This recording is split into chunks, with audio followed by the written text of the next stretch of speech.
She smiled at me like she'd been waiting all day not to. It was small, unhurried, the kind of smile that makes you forget what you were supposed to say next. I'd been at the house for maybe an hour, fixing the damn projector her husband said was simple enough for any intern. But the whole time, I could feel her, the quiet weight of her attention, the way silence stretched a little too long when I asked for a screwdriver. Her name was Elena.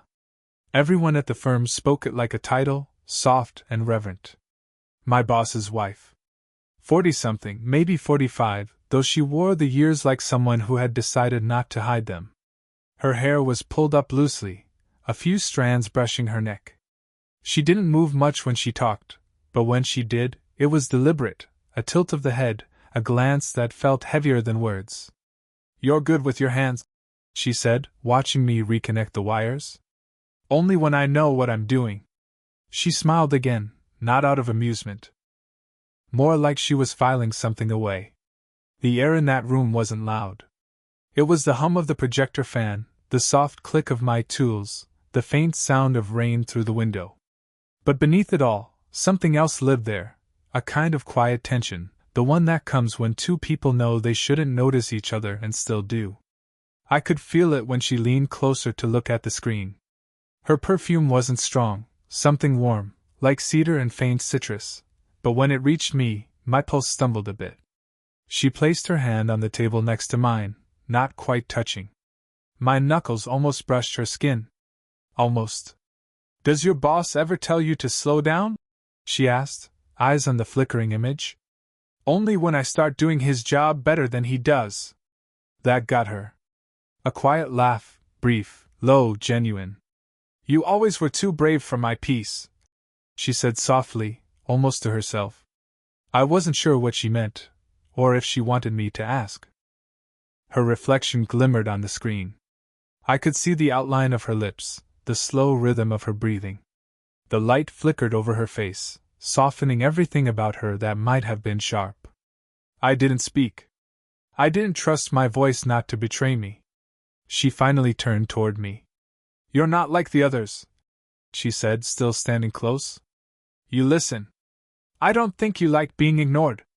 Her eyes narrowed slightly, a trace of amusement, or warning. "Careful." I smiled, but it wasn't confidence. It was the kind that hides nerves. The kind that wants to understand what it's risking. For a moment neither of us moved.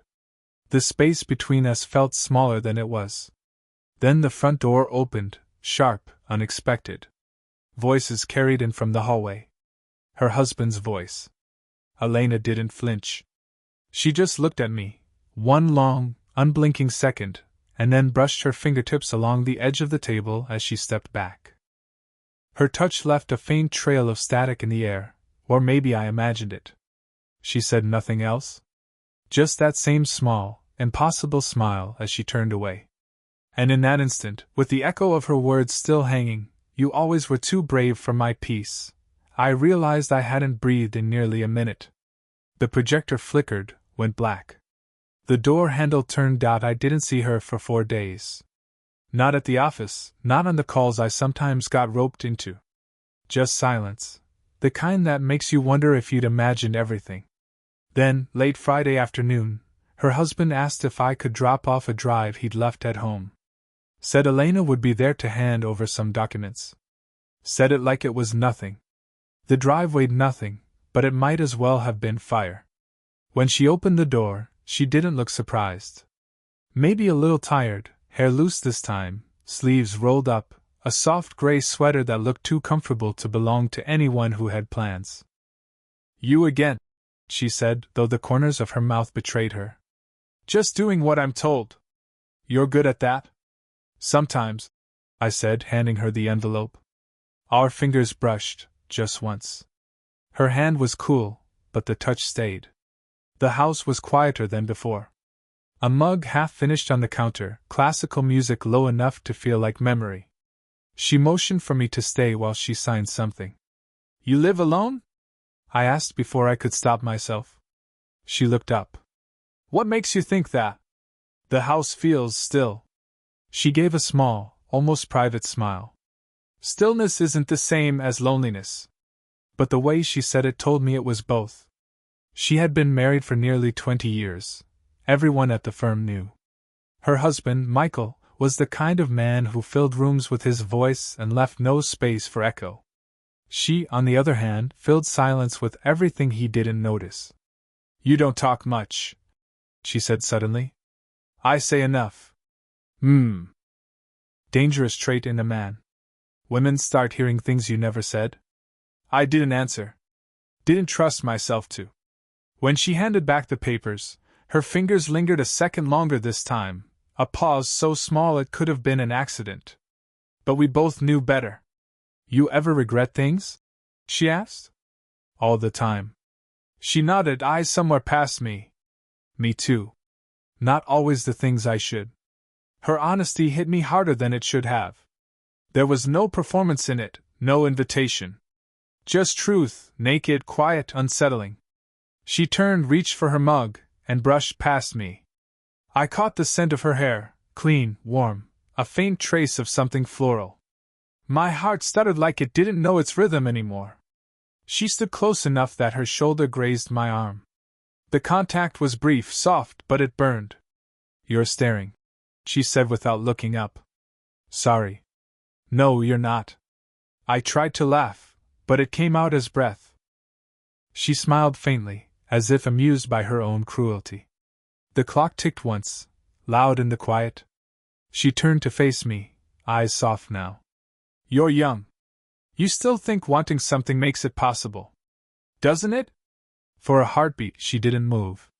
Her hand lifted halfway, maybe to touch my face, maybe to push me away, but she stopped, fingers hovering just near my collar. Her voice, when it came, was quieter than before. "You shouldn't stay." I nodded, but neither of us moved. And then she stepped closer, barely an inch, her breath catching the side of my jaw, her voice a whisper I felt more than heard. "Next time, knock first." Her hand brushed mine as she took the papers back. A small, deliberate touch, not enough to name, too much to forget. When I left, the air outside felt wrong. Too cold. Too sharp. I got to the car, turned once toward the house, and through the curtain, I saw her, standing still, one hand on the window frame, watching. Just watching. The next time I saw her, it was at the office. She wasn't supposed to be there. Elena rarely came in, only when Michael needed something signed or when the partners wanted to make a good impression. But that morning, she was standing in the glass hallway, sunlight slicing through the blinds, turning her hair to gold. I froze halfway down the corridor. She looked up, saw me, and for half a second, something flickered, recognition, caution, maybe both. Then she smiled, polite, practiced. "Good morning," she said, as if the last time we'd spoken hadn't left the air between us charged and unsteady. "Morning," I managed, my voice lower than I meant. Michael was 2 doors away, his voice booming through the conference room. I didn't dare get closer, but she motioned subtly, just a tilt of her head toward the break room. When I stepped inside, the air smelled like coffee and something sweeter, her perfume. She was standing by the counter, tracing her finger along the rim of a cup. "You shouldn't look at me like that here," she said softly. "I wasn't." Her eyes lifted. "You were." I couldn't argue. The truth was, I didn't know how not to. She moved a little closer. The hum of the vending machine filled the silence, too loud for how close we stood. Her sleeve brushed my arm. My pulse stuttered. "You make this harder than it should be," she said. "I'm not doing anything. That's the problem." A pause, long enough to hear our breathing overlap. Then her phone buzzed on the counter. Michael's name lit the screen. Neither of us moved to answer it. Finally, she sighed, looked away, picked up the phone. "Yes," she said, tone instantly composed. "I'm here already." "Yes, I'll join you in a minute." Her voice, calm, steady, didn't match the tremor in her hand when she set the phone back down. "Does he ever notice?" I asked quietly. Her eyes snapped to mine. "Don't. I mean don't." Silence again. It wasn't anger. It was something more fragile, like she was afraid the word itself might break what little distance we had left. She turned, reached past me for a napkin, and for a moment her hand brushed my chest. Not deliberate, not accidental. Just long enough for both of us to stop breathing. I could feel the warmth of her skin through the fabric. The closeness made everything blur, the lights, the air, the line between mistake and want.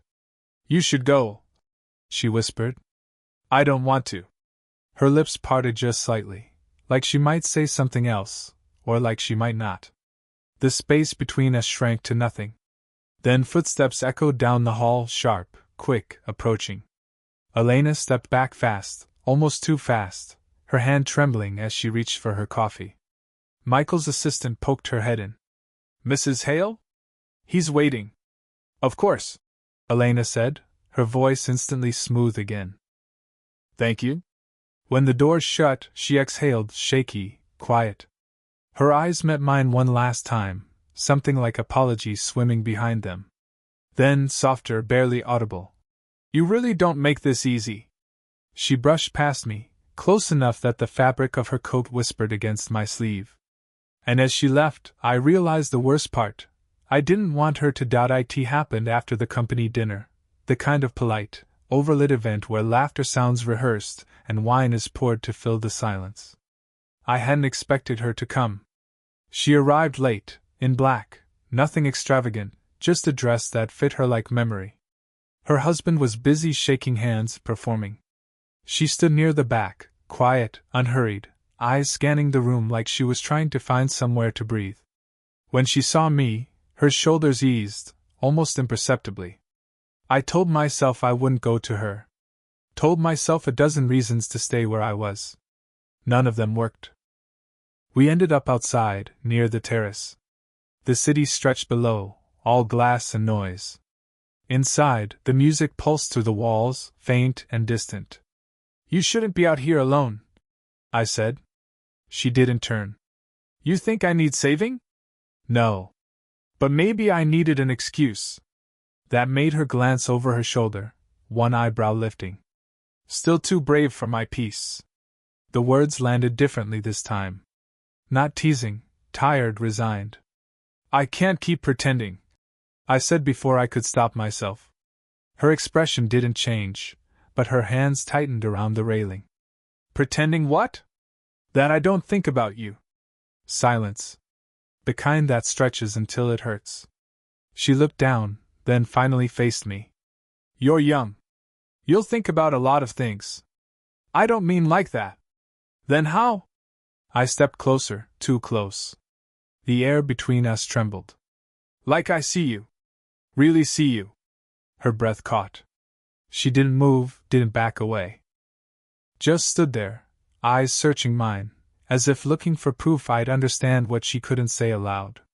"You don't know what you're doing," she whispered. "Maybe. But you do." A faint, shaky laugh escaped her. "You think this is simple? You think I haven't?" She stopped herself, eyes closing for a second. "I've built a whole life around silence." I reached up before I could think better of it, brushed a strand of hair from her face. Her skin was warm, impossibly soft. She didn't flinch. Her eyes fluttered open, and for a heartbeat, we forgot who we were supposed to be. "Elena." Her name left my mouth like a secret. She took a step closer, her voice barely audible. "You shouldn't say my name like that." "Why not?" "Because it makes me want to answer." Her hand came up, hesitated midair, then rested lightly on my chest. My pulse jumped against her palm. The sound of it filled the small space between us. Inside, a burst of laughter, distant, jarring. Out here time slowed. Her forehead almost touched mine. Her voice trembled when she spoke. "If you touch me again, I won't stop you." I exhaled, feeling the air leave like confession. Our eyes met, and held, the city lights flickering in her pupils. My hand lifted, slow, uncertain, until my fingers brushed the side of her neck. Then, footsteps. The door creaked open. "Elena?" Michael's voice, muffled but close. We froze. Her breath hitched. For one suspended second, Her lips hovered less than an inch from mine. Then she stepped back, quick, trembling. Go, she whispered. Elena, please. The word wasn't sharp. It was breaking. I turned toward the shadows, heart still hammering. Behind me, I heard her whisper something, maybe my name, maybe nothing at all. And when the door opened wider, light spilling out across the terrace, I was already gone. I didn't hear from her after that night. Not a call. Not a glance across the office. For a week, she vanished, or maybe she was just pretending I had. Then, one evening, I found an envelope on my desk. No name. Just my initials, written in her handwriting, careful, slanted, the kind of script that belonged to another time. Inside was a single line. Come by. We need to talk. No address, she didn't need one. When I arrived, her house lights were low. The rain had started, light but insistent, tapping against the windows like an impatient reminder. She opened the door before I could knock twice. You came, she said softly. You asked? Her eyes were tired, but something about her seemed more alive, like the silence between us had sharpened her edges. Michael knows, she said. The words hit hard enough that I forgot how to breathe. He heard us that night, she continued, voice low. Not everything, just enough. I stared at her, waiting for the part where she told me it didn't matter. It never came. What did he say? Nothing, she whispered. He never says anything that matters. But the silence after, it was louder than shouting. She turned away, running a hand through her hair.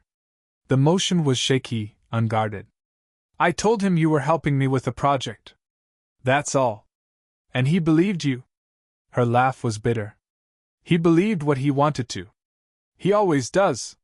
She leaned against the counter, her back to me, shoulders tense. I shouldn't have asked you here. Then why did you? She turned slowly, eyes catching mine. Because I can't stop thinking about you. The words were soft but heavy, dragging every unspoken thing between us into the light. I stepped closer before I could stop myself. Her hands trembled, I saw it, felt it when she tried to cross her arms, failed. Elena, don't say it, she said quickly. If you say it, I'll believe it. Her voice broke on the last word. I reached out, not to hold her, just to stop the space from feeling so unbearable. My fingers brushed her wrist. She didn't move away this time. I tried to forget, she said. You think I don't see how young you are? How dangerous this looks? I don't care how it looks. But I do, she said, stepping closer anyway. Because it's already too late. The rain grew heavier, the sound filling the small kitchen. She reached up, touched my face, slow, hesitant, as if memorizing something she knew she couldn't keep. You think I haven't wanted this? She whispered. You think I haven't? Her words dissolved into a breath. God, I hate how much I want you here. Outside, thunder cracked, sharp, close. For a moment, we just stood there, inches apart, breathing the same uneven air. Then tell me to leave, I said. She looked at me, long, pained, searching. I can't. Her fingers slid down, catching mine. That small, trembling connection said everything neither of us could afford to speak. And then, a car door outside. Headlights flashed across the living room wall. Michael. She pulled her hand back like she'd been burned. Go. Now. Elena, please, she said, her voice cracking. Before he sees you. I hesitated, one heartbeat too long, then moved toward the back door. Behind me, I heard her whisper, barely audible over the rain. This doesn't end tonight. The night she called, her voice sounded different, too calm. The kind of calm that comes after everything's already fallen apart. Can you come? She said. Please. No explanation. Just that word, please. When I arrived, the rain hadn't stopped since the last time. The street glistened under streetlights, quiet and hollow. Her car was gone. Michael's too. She opened the door before I even knocked. Barefoot. Hair loose. Eyes tired, red at the corners like she'd stopped fighting something hours ago. "He knows," she said simply. I froze. "I told him," she added, voice flat. "Not everything. But enough." "Why?" "Because I couldn't keep pretending nothing happened. Even if nothing did." Her laugh broke halfway through, small and bitter. He didn't say a word. Just looked at me like I was someone he used to know. I stepped closer, unsure what to do with my hands. "Are you okay?" "No," she said. "But I think I will be." The room was dim, lit only by a lamp near the piano. The same scent lingered, cedar, faint citrus, something that had started to feel like her. "I didn't call you for comfort," she said. "I just needed to see you once more before I decide what to do next." Her words hung between us, fragile and final. "Elena." She looked up, not at my face, but somewhere lower, like she couldn't bear the weight of eye contact. "Do you regret it? Wanting you?" Her eyes flicked to mine, sharp, wet. "Yes." I took a step closer. "No." The air between us thickened. Her breath trembled. One small step, and she was right there, inches away, close enough that the warmth of her skin reached me before her hands did. She lifted her fingers, touched the side of my neck. "You shouldn't make this harder. I'm not the one calling you." Her eyes softened, the fight fading. "You really don't know when to stop. I learned from you." She smiled, a sad, unguarded thing. Her forehead leaned against mine, our breath catching in the same rhythm.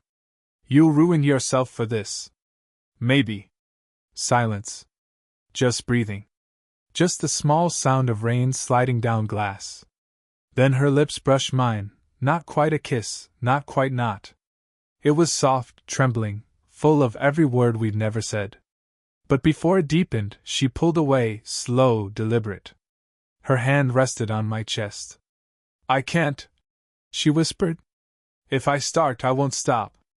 I nodded, though everything in me begged otherwise. She took a shaky breath. "You were never the mistake." "Just the reminder." "Of what?" "That I'm still alive."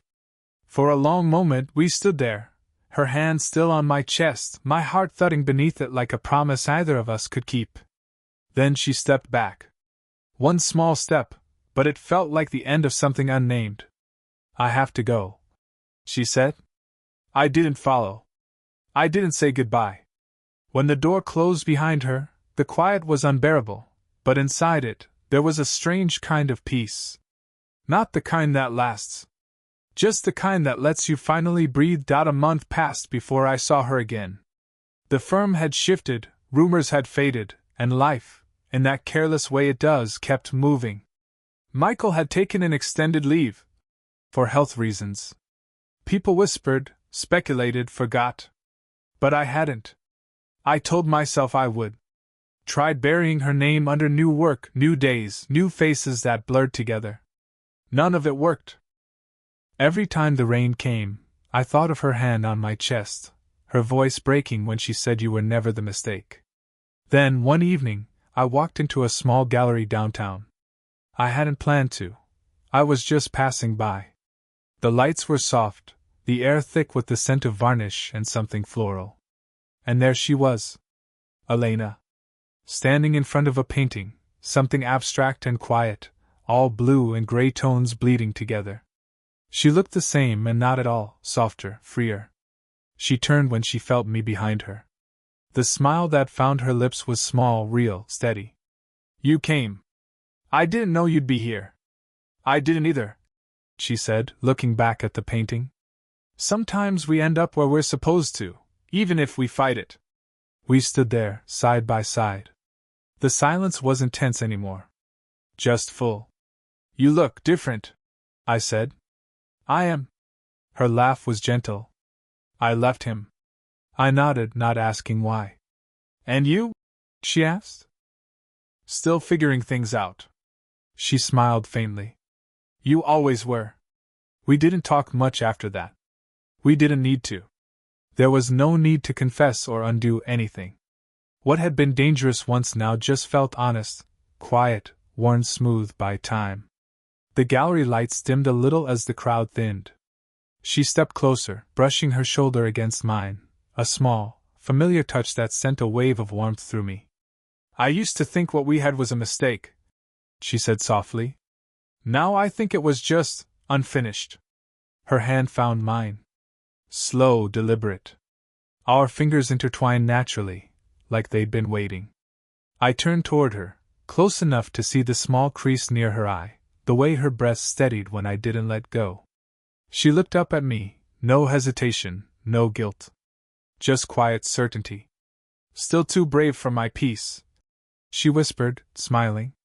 I laughed, quietly this time, not to hide anything. "Maybe peace was never what we needed." For a while neither of us spoke. The hum of soft jazz floated through the gallery, the light catching in her hair. She leaned her head against my shoulder, and I wrapped an arm around her without thinking. No promises. No grand declarations. Just warmth, the kind that finally made sense. Outside, the rain had stopped. The world smelled clean again. And when she reached up and pressed a slow kiss to my cheek, soft, certain, it felt less like an ending and more like a beginning we both finally stopped running from.